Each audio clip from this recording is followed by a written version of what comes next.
Hi, my name is David. Today we're going to do a regular expression tutorial on freeCodeCamp, match literal strings.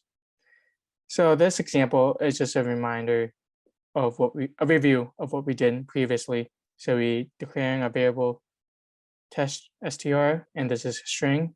And now we're creating a variable to test Kevin inside of it.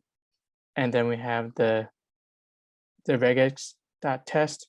And what we're passing through is this variable, which is a string, and it returns true because Kevin is in it.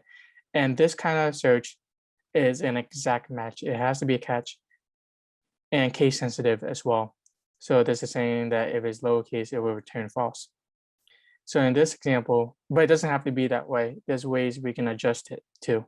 So in this example, we want to complete the regex Waldo regex to find Waldo in the string. Waldo is hiding with a literal match. So here's we're declaring a variable, which is a string, and this is what a variable that's going to hold what we're searching for. So we want to change that to the string Waldo. So it's just looking for Waldo like this. No quotes needed. And that'll be all for this one. Thank you so much.